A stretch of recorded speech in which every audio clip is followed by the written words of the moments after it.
Howdy, prizers. Chris Lyon here. Two things. A thank you and a question.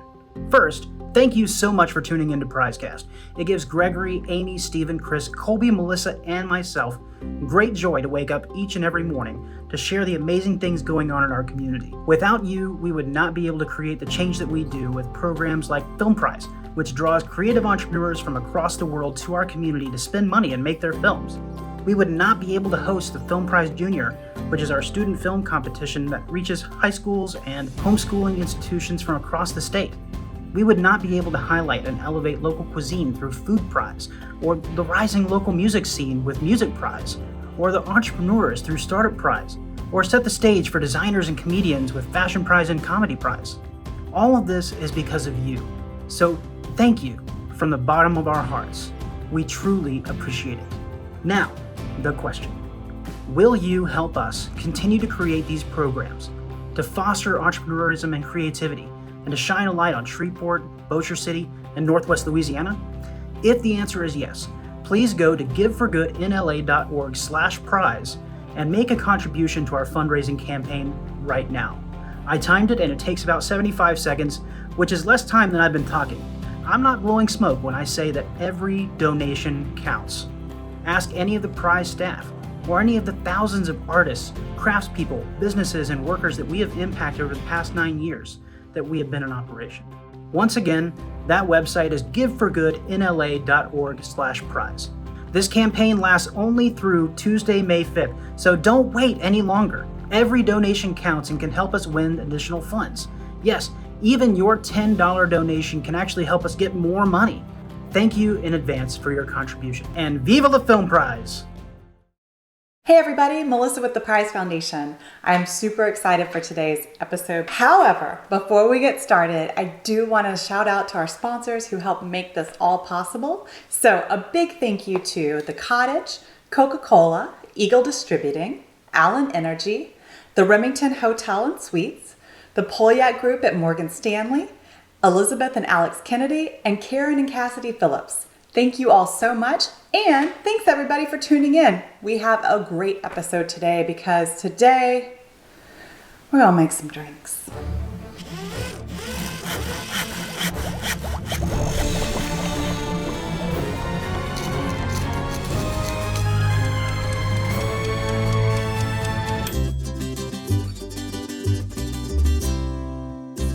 So, I'm super excited today. We are checking in with not one, but two chefs. And first, we're gonna head out to El Cabo Verde with Chef Gabriel Balderas. Gabe, it's great to see you. It's nice to see your face. How are you? And thank you so much for being with us. Well, I'm doing great. How are you guys? Thank you for having us at the PrizeCast. It's our pleasure. It is gorgeous. What a beautiful day. Are you out on the patio? I am. I'm fortunate to be able to do that.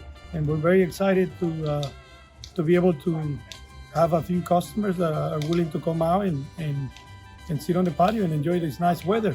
Well, tell us, Gabe, tell us a little bit about El Cabo Verde, about you. Well, our restaurant's been open for almost 4 years. We cannot thank enough our customers because after coronavirus, a whole lot has changed for us, but we're very positive about what the future holds for us. And we're excited. And El Cabo, what can people expect at El Cabo Verde? Well, we're more of a wholesome ingredient scratch kitchen. We believe in wholesome product, wholesome food, no canned food, nothing out of a bottle. We're a true kitchen, I would say. Most of our recipes are prepared on a daily basis. You know, we come in the morning, 7:30, 8 o'clock in the morning. We start from scratch, from salt, from the corn grinding our corn, making our salsa, to making, frying our chips. Everything's done daily, fresh. I don't want to say it's a traditional. It's just our take on the Mexican food with the traditional ingredients. We believe in supporting the local community, and by us providing as many as local suppliers, we believe in the whole cycle. So we believe that we should support those guys as much as they'll support us.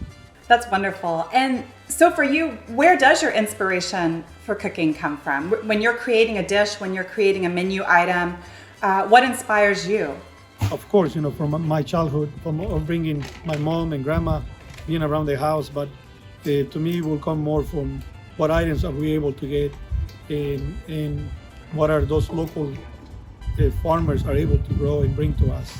I am totally jealous because I'm seeing how gorgeous it is outside, and all I can think is on a beautiful day, how nice would it be to sit back and sip a delicious cocktail, and especially on Cinco de Mayo.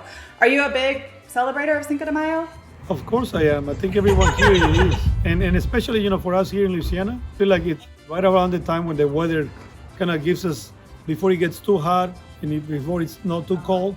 And I think around this time, it's the perfect time for us to enjoy a drink and a nice cool beverage. I heard a rumor you might have a nice cold beverage to show us today. Is there something of course, you'd like to share? my favorite drink, I think it's very Mexico comfort drink. Okay. What we have here, if you want to kind of follow us.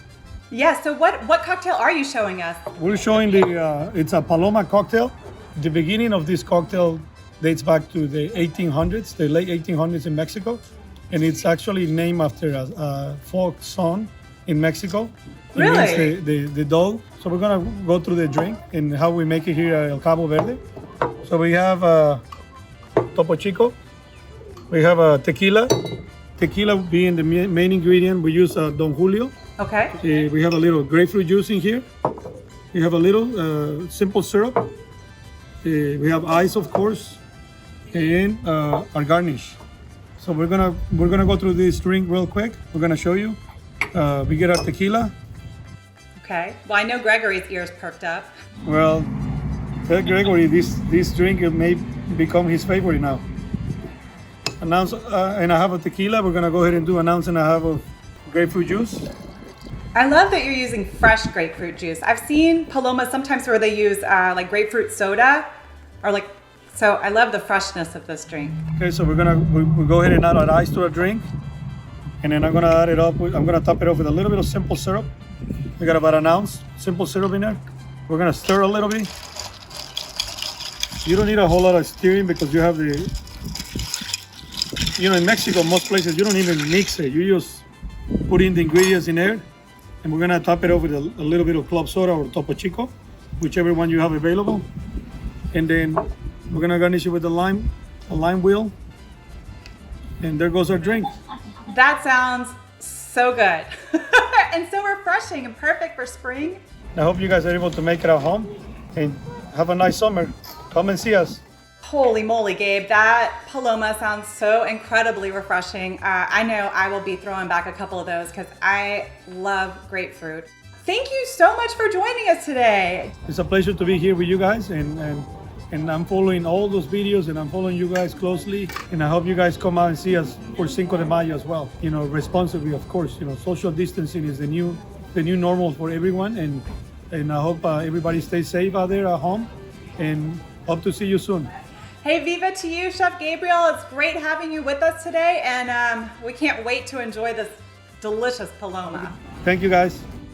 So I know I am excited to have Chef Gabriel Balderas' tricks to the perfect Paloma, but today there's more. We are now heading over to our second guest, Chef Eleazar Mondragon. Hello, Chef Eleazar. How are you? It is great to see you, and thank you so much for being here with us today. Oh, good. How are you doing?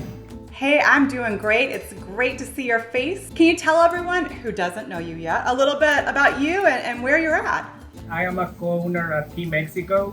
We specialize in tacos and in traditional Mexican food. We also have some modern dishes, but all Mexican. What you didn't mention, and I'm gonna brag on you real quick, is that you are a Louisiana Food Prize winner. Not only did you win in 2017, you are our current Food Prize champion. So congratulations on that. And how has that experience been for you? It's been great. New people to come and visit us because of that. We get more like business, and it's going really well. And of course the price was excellent, so no complaints. Was it weird competing? Are you a competitive person in general? Not really. It's kind of hard because I get nervous, but at the end, I pulled it off and I won. So that was great. You're very humble. Well, congratulations to you. I know that, during the food prize battle, there's all these ingredients in front of you. It's a mad dash to build a dish. Where do you typically get your inspiration from? I usually like to travel, so that's where I get all my inspiration. In Mexico, we have like 32 states, and I haven't been to all of them, but I'm trying to get to that. And every single state has their own like traditional dish, so I like to try it. And there's also a lot of like new restaurants in Mexico. The cuisine right now, and I think in the whole world, is like blooming. So I just like to go to different restaurants and see their combinations and stuff. And I also like to read a lot of books, like cooking books. So I like to sometimes follow the recipe. If I'm familiar with the recipe, sometimes I take some stuff out and add my own touch, or if I'm not familiar with it, I just follow it through and see what it tastes, so I can like change it or just leave it after. Got it. Yeah, so kind of put your own spin on it. As far as travel goes, it sounds like you've been to Mexico a lot. You're traveling around Mexico. Is there any place else that's on like your wish list to go see and experience? My brother just went to Japan last year and he said it's amazing. So Japan will obviously be one of them. I really want to go back to Spain and just like spend like, I don't know, a lot of days, but just Spain. Because it's also like in Spain also you can find like different dishes in every town that you go. So I would love to explore that. I don't know, and the seafood there was great. So I really want to grow more into seafood. I love seafood, but I need to cook better. That being said, I know Key Mexico, as you said earlier, is really known for its tacos. What's one of your favorite tacos on your menu? My favorite taco is the fish taco. It's marinated red fish. It's marinated in beer and tequila and some lime and spices. Then we put like some cabbage, some relish. It's cucumber, lime juice, and cilantro, and a little bit of microgreens, and Michelada mayo, which is what we're gonna use today, the Michelada mix. We just add like a little bit of mayo to it to give it a creaminess. That sounds delicious. So today, I know you guys are opening your doors and getting orders out, so I won't keep you much longer, but I do know that you have a little cocktail to show us today, it being Cinco de Mayo. Are you a big celebrator of Cinco de Mayo? Not usually, because we're like working hard that day. It gets pretty busy.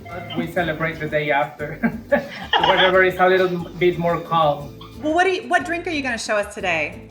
I'm gonna make a Michelada. This drink is very good. Maybe you can have like a couple of them during the Cinco de Mayo, but it's way better the next day if you have like a hangover or something like that. It's very refreshing. This might be a morning after cocktail. Yes, exactly.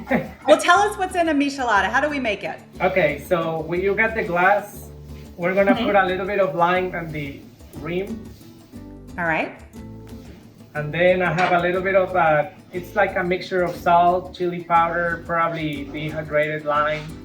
Basil, and then we're gonna put some of that on the rim. That's my favorite part. So if you like it, you can put like a lot of it. I like salt and chili. Then you can use any Michelada mix. We have ours here. My brother came up with this recipe and it's like my favorite. So we're gonna add just probably 1 finger of the glass.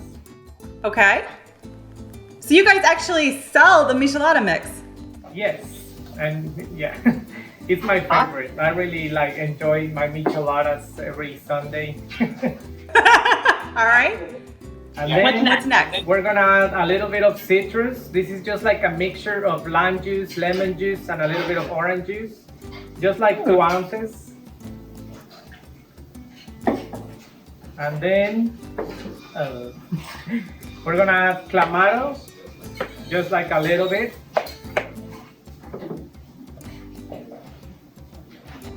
And then we're gonna stir this really good. All right. We're gonna add some ice. Just a little bit, it doesn't have to be full all the way. Okay. And then we're gonna add a beer. I really like this beer, but you can add pretty much any Mexican beer that you want, that you like. What kind of beer are you using? I want to make yours. This is Victoria. Okay. Yeah, that's my favorite one. And you just fill like the rest of the glass with beer. And that's it. You just like stir it and enjoy it. That It's a little sounds early and it's a work day, but they're very refreshing and very tasty. Oh my gosh, it sounds delicious. Well, thank you for helping us celebrate or maybe recover from celebrating. We're so glad to have you with us today. Appreciate your time. We'll let you get back in the kitchen. Thank you. See you later. So thanks everyone again for joining us for this special double feature prize cast. Big thank you to chefs Gabriel Balderas and Eleazar Mondragon for joining us today and giving us tips to these incredible cocktails. Anyway, we're so glad you joined us today. Hope everyone has a safe and beautiful Cinco de Mayo, and we will see you next time. Until then, if you can't make it, make sure to head over to YouTube, ring the bell. That'll get you subscribed and you will never miss an episode. See you next time, everybody. Viva!